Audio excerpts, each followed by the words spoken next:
So today we are going to deal with the chapter that is electrochemistry. So in your last class you have learned regarding the concept of variation of conductivity and molar conductivity with concentration. So what will happen if you go with the conductivity?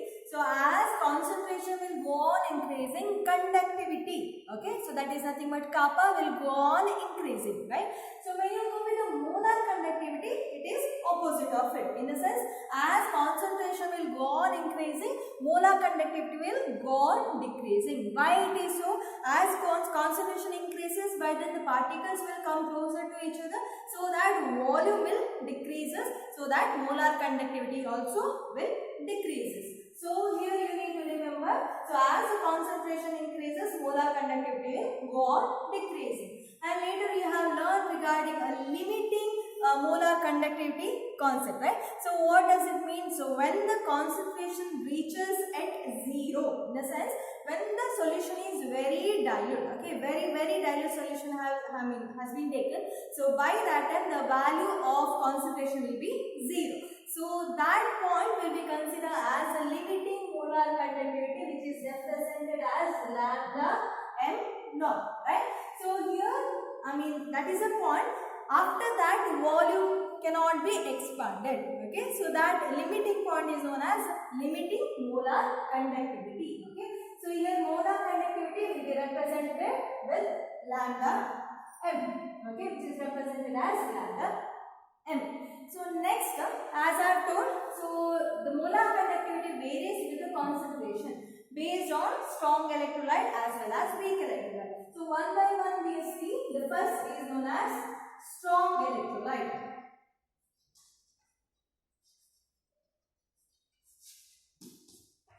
How molar conductivity or limiting molar conductivity varies with a strong electrolyte. So what is meaning by strong electrolyte? That is nothing but, so when the strong electrolyte will take space, will be taken, by that it will get dissociates completely as ions. Okay, all the ions will get dissociate in the solution. So that electrolytes will be considered as strong electrolyte. What is in the weak electrolyte? Their partial dissociation will take place. Okay, so only some of the ions will get dissociate into the solution. So that will be considered as weak electrolyte. So now we are going to study regarding strong electrolyte. So what will happen with the molar conductivity as well as limiting molar conductivity in the case of strong electrolyte? So to learn this, the molar conductivity with the strong electrolytes, rule has given. So that rule is known as Debye-Huckel Onsager equation. Okay, so this equation, it shows the relation between molar conductivity as well as strong electrolyte. And you know here, as concentration will increase, molar conductivity will go on decreasing. So molar conductivity decreases with increasing concentration, right? So here also it is same. So on that basis, a rule or equation has been given, which is known as Debye-Huckel Onsager equation. So what does equation says? It gives equation between molar conductivity as well as limiting molar conductivity minus A into C to the power half. So what is mean by lambda m? Lambda means nothing but molar conductivity at any concentration. Okay, so lambda m is nothing but molar conductivity of solution at any concentration. So lambda m naught is nothing but, that is limiting molar conductivity. Limiting molar conductivity. And what is C? C is nothing but concentration. Concentration of the solution. Concentration of the solution. So this C half, which is also can be written as under root of C. Okay. And what is A? A is nothing but a constant value. Okay. So A is a constant value. So the value of A, it depends on the electrolyte. Okay. So A value will be constant for a particular electrolyte solution. For example, now if you take NaCl.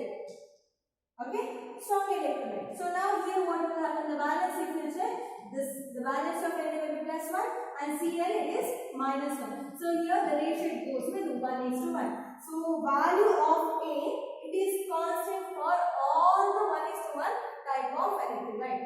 If you have 1:1 type of electrolyte, A value will be constant always. Okay, so particular value will be there. So that A value will be constant for this kind of electrolyte. Okay, another example, if I take magnesium chloride. Okay, so here the value, the valence will be +2 with magnesium, Cl is -1. So here ratio it comes as 2:1. Another example, if you take strontium chloride, so there again +2, -1, 2:1. See, both shows same ratio. In the sense, if electrolyte is having this ratio, 2:1 ratio, for this a particular A value will be there. Okay, so that will be constant with this ratio. Okay, any solution if it is having this ratio, A value will be constant. Okay, for example, A value if it is you are having some 0.002. Okay, so this value is there. So this value will be constant for this. Okay, for this kind of electrolyte. So it is same for strontium chloride, it is same for magnesium chloride. In that way it will go. So another example, if we take magnesium sulfate, so +2, here -2, ratio will be 2:2. So all the electrolyte of this kind, okay, it will have A value as a constant. Okay, so this is known as A. Okay, so A is nothing but a constant value. It depends on the electrolyte. So A value will be constant for the particular electrolyte. So now here, if we draw a graph, okay, molar conductivity versus concentration, under root of concentration. Okay, if you draw a graph for this, for example, I will take a hydrochloric acid, that is nothing but a strong electrolyte. So when I will draw a graph, I will get the graph in this manner. Okay, so consider this is for hydrochloric acid. Now another solution, I will take another electrolyte, I will check the value how I will get. Okay, I will take potassium chloride. So for potassium chloride also, if I draw a graph, I will get in this order. So here what does it represent? As lambda and C, concentration will go on increasing, by that time your molar conductivity will go on decreasing. Okay, so as concentration increases, lambda and molar conductivity will go on decreasing. Okay, so here you will get an intercept over here. Okay, so this intercept gives the value of limiting molar conductivity. Okay, this intercept it gives the value of limiting molar conductivity, as well as the slope whatever here is obtained from this graph. So that gives the value of your constant. So by this graph, by plotting this graph, you can find the value of A. Okay, so here the slope you will get the value of A, that is ultimate constant. Sometimes what will happen when we draw a graph, that is lambda m versus C half, we will get a graph in this manner. Straight line will be obtained, but intercept is not there. So by this time, what we need to do, we can extra plot this graph. Okay, so that we will obtain the value of lambda m naught. Okay, so in this way we can find the value of lambda m naught. So this is nothing but for strong electrolytes. For strong electrolyte, we can find the value of lambda m naught in this way. So this is regarding strong electrolyte. Next we will see with the weak electrolyte. So students, and next we are going to learn regarding weak electrolyte. Okay, so how it varies with the concentration when it depends on the molar conductivity as well as limiting molar conductivity. So as after weak electrolytes are nothing but when it will get dissociated as ions, their partial dissociation will take place. In the sense, all the ions will not get dissociated into the solution. Okay, so that will be those kind of electrolyte solution will be considered as weak electrolyte. So now here also same thing, molar conductivity will decrease as you will increase the concentration. Okay, so lambda m will decrease as you increase the concentration. So this concept is same. So here also if you plot a graph, that is lambda m versus under root of concentration, okay, c to the power half. So here the graph whatever here you will obtain, so that graph you can see in this manner. Okay, the concept is same. As the concentration will go on increasing, what is happening? You see lambda m, in the sense the molar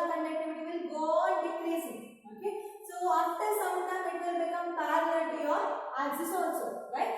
So in this position it will become stable in nature. So here, here also the same thing is happening, but when you compare with a strong electrolyte, it doesn't show the regular pattern. It doesn't show that decreasing order in terms of straight line. Okay, so instead of that, you will get a curve. So here, what is happening? There, if the straight line is present in the middle, in the sense by extraplotting the graph, you will be able to find the value of limiting molar conductivity. Here, if you extraplot the graph, also the graph will go in this manner. Whether you can find any of the intercept to find the limiting molar conductivity, it is not possible. So finding of limiting molar conductivity is not possible in the case of weak electrolyte. Okay, so remember, you can find it only with a strong electrolyte by plotting a graph. But this we cannot in the case of weak electrolyte. If you plot graph also, you will get straight line, okay, but intercept will not be found. So you can say limiting molar conductivity which cannot be found for weak electrolyte. To solve this problem, okay, but sometimes we need to check the values of limiting molar conductivity of weak electrolytes also. So to solve this problem, a scientist known as Kalash, he has given his rule. Okay, so he has given this law. So based on this law, so what he has done is he has taken strong electrolyte, because we can find limiting molar conductivity of strong electrolytes, right? So he took strong electrolytes. By using of strong electrolyte, we can find the limiting molar conductivity of weak electrolyte. So on that basis, this law has been made. So here what he has done, he has taken the number of strong electrolyte and he has checked. Okay, so when he has checked, he could see some of the regular pattern in the electrolytic solution. So what he has done, see for example, now here that you take the solution of potassium chloride. Okay, so limiting molar conductivity of potassium chloride comes as 149.9 Simon per centimeter. Okay, so if you take lambda naught for NaCl if you are measuring, so that comes as 126.5. Okay, so subtract this, you will get 4.32. Okay, so 23.4 you will get as an answer. Okay, so I'll take another example. In that example, I'll keep cation as same. Okay, so second example I'll keep the cation as same. So lambda not limiting molar conductivity of potassium nitrate I'll take. Okay, as well as limiting molar conductivity of sodium nitrate I'll take. So cation I have kept the same. So the values I'll obtain here 145.0. Okay, so for sodium nitrate I will get the value with 121.6. Subtract, you will get the same value 23.4. Okay, so I'll take another example.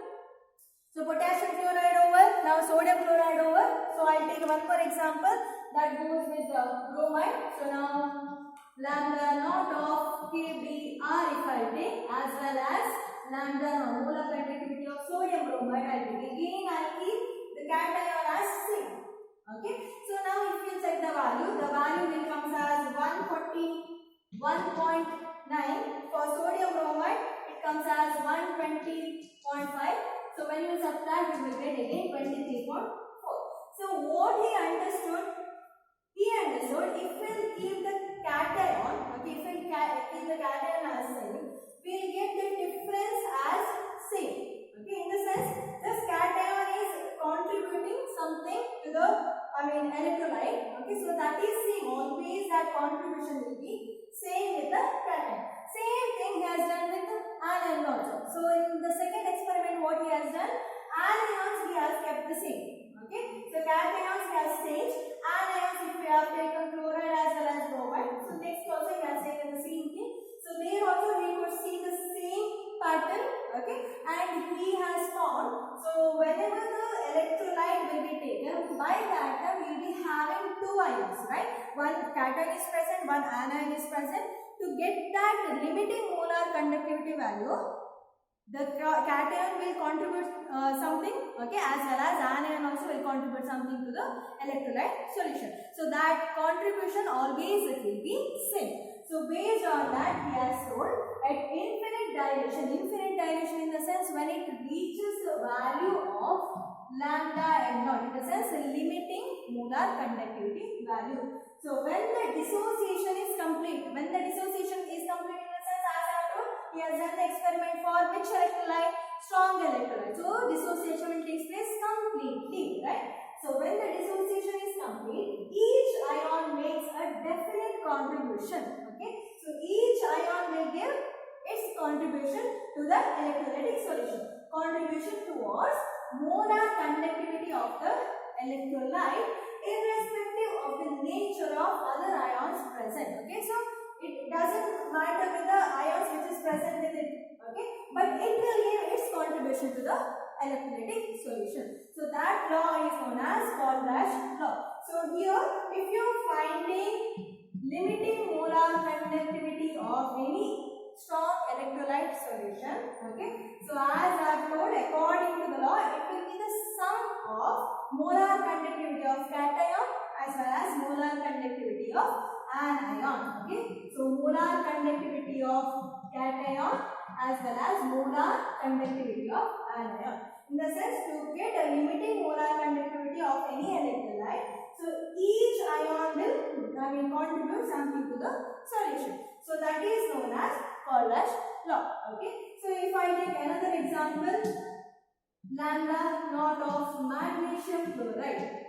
Okay. So here if you take magnesium, 1 Mg is present. So 2 Cl is present. By that time, it gives molar conductivity of magnesium cation as well as molar conductivity of Cl. Okay, so chloride ion. But here 2 Cl has been formed, so you need to write 2 over here. So this represents Cl2 has been formed. Okay, chlorine molecule has been formed over here. Okay, so in this way, the Paul-Rasch law has been explained. So next we will go with the application. There you can understand how. In the sense, by using of strong electrolyte, how will we able to find the lambda m naught, in the sense limiting molar conductivity of weak electrolyte. Okay, so that will be discussed. So next we will see with the applications of Paul-Rasch law. Okay, so the application, the Paul-Rasch law, we can use it to find, calculate limiting molar conductivity of weak electrolyte by using of strong electrolyte. Okay, as well as it helps to calculate the degree of dissociation, which is represented as alpha. Okay, as well as it helps to calculate the value of K, that is nothing but dissociation constant. Okay, so first we will see based on this problems can be asked. So here you need to remember this formula. That's it. Okay, so this is very important. So as I have told, to find the limiting molar conductivity of weak electrolyte, we cannot do with the graph. Okay, so that can be done by using this law, in the sense by using a strong electrolyte solution. Okay, so how will we be able to find it? See, here the problem has been given in this order: limiting molar conductivity of NaCl. So I will just write it down first. What is given? Limiting molar conductivity of NaCl. Okay, sodium chloride, that as well as limiting molar conductivity of hydrochloric acid and limiting molar conductivity of sodium acetate. Okay, so that they have given us. For NaCl it is 126.4, for hydrochloric acid it is 425.4, for acetic acid it is 91.0. What do you need to find? Calculate the limiting molar conductivity of acetic acid. You need to find limiting molar conductivity of acetic acid. See here, acetic acid is a weak acid, weak electrolyte. Okay, so we need to find limiting molar conductivity of weak electrolyte by using limiting molar conductivity of strong electrolyte. Strong electrolyte data we have given. By using of this, we need to find this. Okay, so now I'll tell you some simple trick over here. Okay, so how you are supposed to calculate this? See here, the data whatever they have given me the strong electrolyte. In this, first you need to check the uncommon electrolytic solution. In the sense, the common ion, in the sense what? See, if I compare these two. Okay, so Cl is common over here. well as this sodium is common over here. So here what you have to do, first you have to check uncommon electrolyte solution. Okay, so uncommon electrolyte solution, now if I compare these two, it is uncommon in nature. Hydrogen is also not repeated, Cl also not repeated, as well as their acidic ion is also not there, sodium ion is also not there. First you need to check with uncommon ion. So what you have to do, you have to add the limiting molar conductivity of uncommon ion, okay, and it should be subtracted, okay, you need to subtract it by common ion limiting molar conductivity, okay, write and keep somewhere. So first what you are supposed to do, you have to add, okay, so what you have to add, limiting molar conductivity of uncommon ion, okay, and it should be subtracted by limiting molar conductivity of a common ion, so that you will get the limiting molar conductivity of weak electrolyte. Okay, so first we will see, as I said, these are common as well as these are common and this is uncommon. Okay, so we need to add uncommon limiting molar conductivity of the solution. 425.4 plus 91.0, and it should be subtracted by the common electrolytic solution. Okay, so that is nothing but, for NaCl it is 126.4. Okay, so calculate over here. The answer here you will get it as 390.0 Simon. So 390.0 it is correct. Simon centimeter square per mole. So in this way you need to calculate. Okay. So here, as I have said, so limiting molar conductivity for weak electrolyte when you are finding, what you have to set with the uncommon ions. Okay, and later it should be subtracted by the common ion. Okay, so in this way you need to calculate the limiting molar conductivity of weak electrolyte. So if you want to check, so why we need to add this, why we need to subtract, okay, that also you can check. So what you have to do, you can write limiting molar conductivity of an electrolyte is what? The molar conductivity of cation as well as molar conductivity of anion. So in that way only you write. First what you have to do, uncommon ion check. Okay, so limiting molar conductivity of acetate ion plus molar conductivity of sodium ion, okay, plus molar conductivity of hydrogen, okay, H plus molar conductivity of Cl minus, okay, minus common ion. So molar conductivity of Na plus, molar conductivity of Cl minus. So Na will get cancelled, Cl will get cancelled. What is remaining now? CH3COO minus H plus is remaining, which is nothing but your weak electrolyte. Okay, CH3COO minus and H plus. So that you will get the answer. In this way, you need to find the limiting molar conductivity of weak electrolyte by using of strong electrolyte. Okay, so this is the method. So next application, to calculate the degree of dissociation. So how you need to calculate degree of dissociation? As I said, it will be represented by alpha. So when you are finding, you supposed to find by lambda m divided by lambda m naught.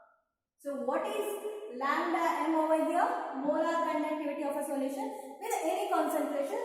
This is nothing but limiting molar conductivity of a solution. So molar conductivity, you already know how you need to find out. That is nothing but kappa by C. Kappa conductivity by C is nothing but concentration. So if concentration is given in terms of molar value, so here it should be multiplied by 1000. Okay, divided by molarity. Okay, so in this way you can find the value of lambda m. So how to find the value of limiting molar conductivity? How you will be able to find according to Collatz law? So that is nothing but limiting molar conductivity of, for example, now AB. Okay, so this is your electrolyte solution. So here each ion will contribute to the solution. So molar conductivity of A ion plus molar conductivity of B ion. Okay, so when you do this, you will get the value, substitute over here, and you will get the value of alpha. That is nothing but dissociation constant. So now we'll go with degree of dissociation. Next we'll go with the third application of Pollash law, that is to calculate the value of K.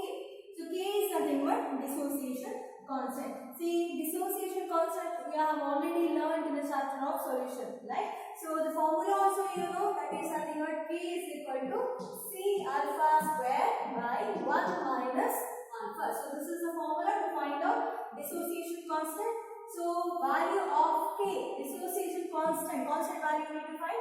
Concentration will be given in the question. Okay, direct substitution to the formula. Okay, how to find out the value of alpha? This method. Okay, so alpha square is nothing but lambda molar conductivity divided by limiting molar conductivity of square divided by 1 minus molar conductivity divided by limiting molar conductivity. So direct substitution, and you know how to find out this also. If directly they have not given in this, you need to calculate in this way. You need to find out value of alpha and direct substitution to the formula. So it helps to find out the value of or the constant value of dissociation. Okay. As well as one more application is that it helps to find out the solubility also, sparingly soluble, right? Weak electrolytes. So it helps to find the solubility of weak electrolyte also. So by this we can use limiting molar conductivity. Okay. So by using of the same formula. So K you can that is nothing but conductivity into 1000 divided by, instead of molarity, solubility you need to write. Okay. So solubility, if you take to this side lesson, the formula comes as solubility is equal to K into 1000 divided by limiting molar conductivity. See that the application, the problem can be asked only for CBSE students. So if they ask the problem based on solubility, you need to go with this formula. Solubility is equal to K into 1000 divided by lambda m naught, in a sense limiting molar conductivity. By using this formula, you can find out how much ions sparingly soluble in the electrolytic solution. Okay, so this is the applications of Pollash law.